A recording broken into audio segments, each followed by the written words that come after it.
भक्तजनों, आप सभी को श्री राधा अष्टमी पर्व की ढेरों शुभकामनाएं। जय जय श्री राधे सरकार और जय जय श्री कृष्ण परिवार। भाद्रपद माह के शुक्ल पक्ष की अष्टमी के दिन श्री राधा अष्टमी पूजन एवं त्योहार को मनाया जाता है, क्योंकि इस दिन श्री कृष्ण भगवान जी की प्रिया राधा रानी का जन्म जो हुआ था। जानकारों की माने तो श्री राधा अष्टमी का व्रत करने से जातकों को विशेष पुण्य की प्राप्ति होती है और जीवन के विभिन्न कष्टों से छुटकारा पा वह कृष्ण के धाम को जाते हैं। सुहागन स्त्रियां सुहाग रक्षा हेतु राधा अष्टमी का व्रत रखकर श्री राधा रानी जी का विशेष पूजन और अर्चन करती हैं। कहते हैं इस दिन पूर्ण श्रद्धा भाव और सुख भाव से पूजा करने पर भगवान श्री कृष्ण प्रसन्न होकर आपको शुभाशीष देते हैं, जिससे जीवन की ढेरों आर्थिक, मानसिक और अन्य परेशानियां दूर हो जाती हैं। पुराणों के अनुसार श्री राधा रानी जी अपनी मां की कोख से नहीं वरन वृषभानु जी की तपोभूमि से प्रकट अथवा अवतरित हुई थी। तो चलिए फिर शुरू करते हैं श्री राधा रानी व्रत कथा को। अतः सभी जन मिलकर बोले कि श्री राधा रानी सरकार और नंद गोपाल की जय। कहते हैं एक दिन देव ऋषि नारद ने भगवान भोलेनाथ के समक्ष एक याचना की और उनसे कुछ प्रश्नों को पूछा कि श्री राधा देवी माता लक्ष्मी है अथवा देव पत्नी, वह महालक्ष्मी है अथवा माता सरस्वती, क्या वह कोई अंतरंग विद्या है अथवा कोई वैष्णवी प्रकृति, वह वेद कन्या है अथवा कोई देव कन्या। प्रभु जी, कृपया आप मेरी शंकाओं का शमन करें और मुझे इन प्रश्नों का उत्तर विस्तार पूर्वक बताएं। नारद जी के ऐसे वचनों को सुन भगवान शिव ने कहा, जो उस वक्त माता पार्वती जी के साथ कैलाश पर विराजमान थे। आगे शिव कहते हैं, हे नारद जी, आपके प्रश्न उत्तम और लोक कल्याणकारी हैं। मेरा तो एक ही मुख है, अतः आपके द्वारा पूछे गए विभिन्न प्रश्नों का उत्तर मैं एक साथ कैसे दूं, क्योंकि राधा रानी जी की महिमा और उनके शुभ गुणों की व्याख्या करने में तो कोई समर्थ ही नहीं है। उनकी रूप माधुरी और गुणों का प्रकाश तो पूर्ण पुरुष एवं 16 कला संपूर्ण भगवान श्री कृष्ण को भी मोह लेता है। अतः कोई अनंत मुख से भी उनकी व्याख्या कर नहीं सकता। जिस पर नारद जी ने कहा, हे भोलेनाथ, श्री राधा जी का महात्म सब प्रकार से श्रेष्ठ है, जिसे मैं सुनना चाहता हूँ। अतः हे देवों के देव भगवान भोलेनाथ जी, कृपया कर आप मुझे राधा रानी जन्म कथा तथा पूजन विधि के बारे में बताइए। जिस पर भगवान शिव ने कहा, नारद जी, अब जो कहने जा रहा हूँ उसे तनिक जरा ध्यान और चित्त लगाकर प्रेम पूर्वक सुनिएगा। श्री राधा रानी श्री कृष्ण के संग गोलोक में निवास करती हैं। एक बार की बात है कि वह गोलोक में नहीं थी। उस समय श्री कृष्ण अपनी एक सखी विरजा के साथ गोलोक में विहार कर रहे थे। विहार अर्थात घूम रहे थे अथवा भ्रमण कर रहे थे। कहते हैं जब श्री राधा रानी जी को इस बात का पता चला तो वह बहुत क्रोधित हुई और तुरंत भगवान श्री कृष्ण के पास वापस गोलोक लौट आई तथा अपने प्रेम और क्रोध के चलते भगवान श्री कृष्ण को कटु वचन और ढेरों भला बुरा कहने लगी। उनकी ऐसी वाणी और वचनों को सुनकर भगवान श्री कृष्ण के परम सखा सुदामा जी को बहुत बुरा लगा, जिससे आवेश में आकर उन्होंने श्री राधा रानी जी को मृत्युलोक अर्थात पृथ्वी पर जन्म लेने का श्राप दे डाला। राधा के इस रौद्र रूप और क्रोध को देखकर विरजा तो वहां से नदी बनकर चुपचाप निकलती बनी और कहते हैं राधा रानी जी ने पलटकर सुदामा को भी एक श्राप दिया और कहा कि आप राक्षस कुल में जन्म ले धरती पर विभिन्न तरह के दुखों को भोगेंगे। गुणीजन बताते हैं कि श्री राधा रानी जी के इस श्राप के चलते भक्त सुदामा ने धरती पर शंखचूड़ नामक राक्षस के रूप में जन्म लिया, जो आगे चलकर भगवान विष्णु जी का अनन्य और प्रिय भक्त बना।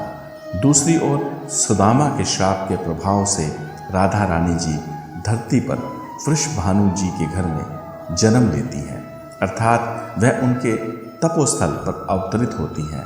भक्तजनों, आपको ज्ञात होना चाहिए कि राधा रानी वृषभानु जी की पत्नी देवी कीर्ति के गर्भ से नहीं वर्ण योग माया से जन्मी थी। जब सुदामा और श्री राधा जी एक दूसरे को श्राप दे रहे थे, तब भगवान श्री कृष्ण ने राधा रानी जी से कहा था कि आपको भूलोक में जाकर श्री विश्वभानु और कीर्ति जी की पुत्री बनकर रहना है, जहाँ समय आने पर आपका विवाह रयान नामक एक वैश्य से होगा जो मेरा ही अंश अवतार है। अतः मृत्यु लोक पर भी आप मेरी प्रिया बनकर ही रहेंगी, और हाँ, उस रूप में आपको मुझसे वियोग होगा, अर्थात हम दोनों को वियोग सहना पड़ेगा। अतः अब आप जाकर धरती पर जन्म लेने की तैयारी करें। आगे शिव जी कहते हैं कि नारद जी कहने को और सांसारिक दृष्टि से देवी कीर्ति गर्भवती हुई और उनका प्रसव भी हुआ, परंतु प्रभु की लीला से देवी कीर्ति के गर्भ में योग माया ने मात्र वायु के रूप में प्रवेश किया, अर्थात उन्होंने मात्र वायु को ही जन्म दिया। और जब वह प्रसव पीड़ा से गुजर रही थी, तब वहाँ एक अलौकिक शक्ति प्रकट हुई, जिससे इतनी तेज प्रकाश हुआ कि सभी लोगों की आंखें पल भर के लिए बंद हो गई। और इसी बीच श्री राधा रानी जी का जन्म हुआ। तदुपरांत देवी कीर्ति ने राधा रानी जी का लालन पालन बहुत ही प्रेम और दुलार से किया। पुराणों के अनुसार राधा रानी माता लक्ष्मी का अवतार थी, और जब द्वापर युग में श्री कृष्ण ने धरती पर जन्म लिया, तो देवी लक्ष्मी जी श्री राधा रूप में धरती पर अवतरित हुई। राधा जी श्री कृष्ण भगवान से आयु में बड़ी थी, परंतु उनके जीवन का सबसे अच्छा और सुखद भाग वह रहा जब वह भगवान श्री कृष्ण के सानिध्य में थी। वेदों और पुराणों में राधा रानी जी को श्री कृष्ण वल्लभ भी कहा गया है। शास्त्र बताते हैं कि राधा और श्री कृष्ण कभी अलग थे ही नहीं, वह दोनों तो एक ही थे। अपने जीवन के अंतिम चरणों में राधा रानी अपना घर छोड़ श्री कृष्ण से मिलने द्वारका चली गई। कहते हैं वह जब दोनों मिले तो दोनों में आपस में कुछ भी बात नहीं की, क्योंकि दोनों को ज्ञात था कि वह मानसिक रूप अर्थात सच्चे मन से एक दूसरे से जुड़े हुए हैं। कहते हैं तब श्री राधा जी को लगा कि इस तरह कृष्ण के पास रहना उन्हें कोई सुख नहीं दे रहा है, अर्थात ये वो समय नहीं था जब वह भूतकाल में श्री कृष्ण भगवान से जुड़ी हुई थी। भक्तों, कहते हैं भगवान और उनकी महिमा को कभी कोई जान नहीं सकता। अनेकों बार देखने में विकट लगने वाली चीज़ें सरल तो सरल दिखने वाली बातें कठिन होती हैं। अतः एक दिन राधा रानी श्री कृष्ण के महल को छोड़ चुपचाप वहाँ से चली गई। अब ये प्रभु की माया है अथवा संजोग, ये सब मैं भगवान श्री हरि विष्णु जी पर छोड़ता हूँ। कहते हैं अंतिम दिनों में श्री राधा रानी एक बार श्री कृष्ण से मिलना चाहती थी, जिसका ज्ञान श्री हरि विष्णु के पूर्ण अवतार श्री कृष्ण जी को हो चुका था। अतः राधा जी के एक बार स्मरण करते ही वह तुरंत राधा रानी के समक्ष प्रस्तुत हो गए और उन्होंने राधा रानी की अंतिम इच्छा को पूर्ण किया, जिसके अंतर्गत उन्होंने श्री राधा रानी को अपनी बांसुरी की सबसे मधुर और मोहक धुन सुनाई, जिसे सुनते सुनते देव योग से राधा रानी जी भगवान श्री कृष्ण में विलीन हो गई। अतः सभी भक्तजन मिरकल बोलें कि श्री कृष्ण गोपाल की जय, राधा रानी जी की जय, किशोरी सरकार की जय। अन्य मान्यताओं के अनुसार श्री राधा जी जीवात्मा थी और श्री कृष्ण भगवान परमात्मा। सच्चाई तो ये है कि श्री राधा रानी जी का प्रेम निस्वार्थ था। उन्होंने अपना सब कुछ श्री कृष्ण पर न्यौछावर कर दिया था, अर्थात वह एक हो गए थे। ऐसा पावन और पवित्र मिलन जो विवाह से भी करोड़ों हाथ ऊपर है, जहाँ तन मन नहीं वर्ण मन का मिलन होता है। एक ऐसा मिलन जो दो जीवों, दो पुण्य आत्माओं और महाशक्तियों को मिलाकर एक कर देता है। तीनों लोकों में श्री राधा नाम की स्तुति और उसका महात्म सुनकर एक समय की बात है कि नारद जी पुनः भ्रमित भी हो गए थे और अपनी शंका को ले वह भगवान श्री कृष्ण के समक्ष जा पहुँचे और देखा कि उस वक्त भगवान श्री कृष्ण सिर के दर्द अर्थात पीड़ा से करहा रहे हैं। उन्हें दर्द में यूं तड़पता देख नारद जी ने उनसे कर जोड़कर कहा, भगवान आपके इस दर्द का उपचार क्या है? जिस पर भगवान श्री कृष्ण ने कहा, नारद जी, अगर कोई मेरा अनन्य और परम भक्त अथवा प्रिय व्यक्ति मुझे अपना चरणोदक पिला दे तो मेरे सिर का दर्द ठीक हो सकता है। अगर देवी रुक्मिणी अपना चरणोदक दे दे तो संभव है मुझे कुछ लाभ मिल जाए। जिसे सुनते ही नारद जी सकते में थे कि भक्त का चरणोदक, वो भी श्री हरि के मुख में। और श्री कृष्ण की आज्ञा को पाकर वह अब देवी रुक्मिणी के पास जा पहुंचे और बोले कि प्रभु भगवान श्री कृष्ण जी के सिर में पीड़ा हो रही है, अतः उन्हें कृपया कर अपना चरणोदक प्रदान करें। जिस पर रुक्मिणी जी ने कहा, नहीं नहीं, मैं ऐसा पाप नहीं कर सकती। जिस पर नारद जी ने भगवान श्री कृष्ण को रुक्मिणी जी की असहमति से अवगत कराया। तब भगवान श्री कृष्ण ने उन्हें राधा रानी के पास भेज दिया और जैसे ही राधा रानी को ज्ञात हुआ कि श्री कृष्ण के सिर में भयंकर पीड़ा हो रही है तो उन्होंने एक पात्र मंगा जल डाल उसमें अपने चरणों को डुबो डाला और देव ऋषि नारद से कहा कि हे देव ऋषि नारद, आप बिना विलंब किए यह जल ठाकुर जी तक पहुंचा दें। मैं जानती हूँ ऐसा करने पर मुझे घोर नरक की प्राप्ति होगी, परंतु प्रिय कृष्ण और अपने प्रियतम के लिए मैं इस यातना को भोगने के लिए सज्ज हूँ। तब नारद जी को यह समझ आया कि क्या कारण है कि तीनों लोकों में श्री राधा जी के प्रेम एवं उनके नाम की स्तुति हो रही है। तो इस प्रकार राधा रानी ने अपने अथाह प्रेम और पूर्ण निष्ठा का परिचय देते हुए भगवान श्री कृष्ण की भक्ति में अपना संपूर्ण जीवन बिता डाला। तो भक्तजनों, इस प्रकार श्री राधा रानी अष्टमी की कथा संपूर्ण होती है।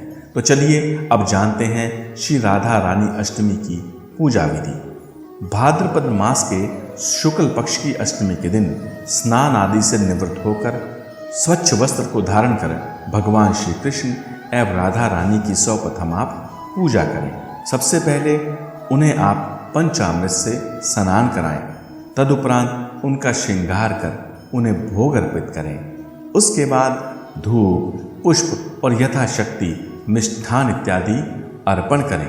तदुपरांत आप साफ आसन अथवा बिछोना बिछाकर उस पर बैठ जाएं तथा भगवान श्री कृष्ण एवं राधा रानी जी का ध्यान करें और बोलें, हे श्री राधा, आप भगवान श्री कृष्ण के प्राण और उनकी अधिष्ठात्री देवी हैं। आप ही श्री कृष्ण की प्रेममयी शक्ति एवं शोभा हैं, जिनकी पूजा और मान स्वयं भगवान श्री कृष्ण भी करते हैं। हे देवियों में श्रेष्ठ श्री राधा रानी जी, मेरी इस पूजा और विनती को आप स्वीकार करें। माता राधा जी, मुझे श्री कृष्ण की भक्ति एवं उनका आशीर्वाद प्रदान करें। मेरा नमन और शुद्ध भावों को आप स्वीकार करें। माँ देवी, आप मेरा मंगल और सदैव शुभ करें। हे भगवान श्री कृष्ण, आप तो गोपियों, अपनी प्रेयसियों और समस्त जगत के प्राणनाथ हैं और श्री राधा रानी आप उनकी प्राण शक्ति हैं। इसलिए हे प्रभु, मेरी स्तुति एवं भक्ति को स्वीकार करें। आपको कोटि कोटि प्रणाम और दंडवत नमन है। तो भक्तजनों, तदुपरांत आप इस कथा को पढ़ें अथवा सुने और अंत में भगवान श्री कृष्ण एवं श्री राधा रानी जी की आरती करना ना भूलें। तो भक्तों, इस प्रकार श्री राधा अष्टमी कथा, पूजा एवं व्रत विधि संपन्न होती है। ओम नमः शिवाय। जय श्री हरि विष्णु, जय श्री कृष्ण और राधे राधे। आशा करता हूँ आपको आज की मेरी यह प्रस्तुति थोड़ी अलग और मन को अवश्य भाई होगी। अतः जाने से पहले चैनल को सब्सक्राइब, वीडियो को लाइक, कमेंट और शेयर करना ना भूलें। ईश्वर आपका कल्याण करे, यही मेरी महादेव से प्रार्थना है। ओम नमः शिवाय। हर हर महादेव, हर हर महादेव, हर हर महादेव।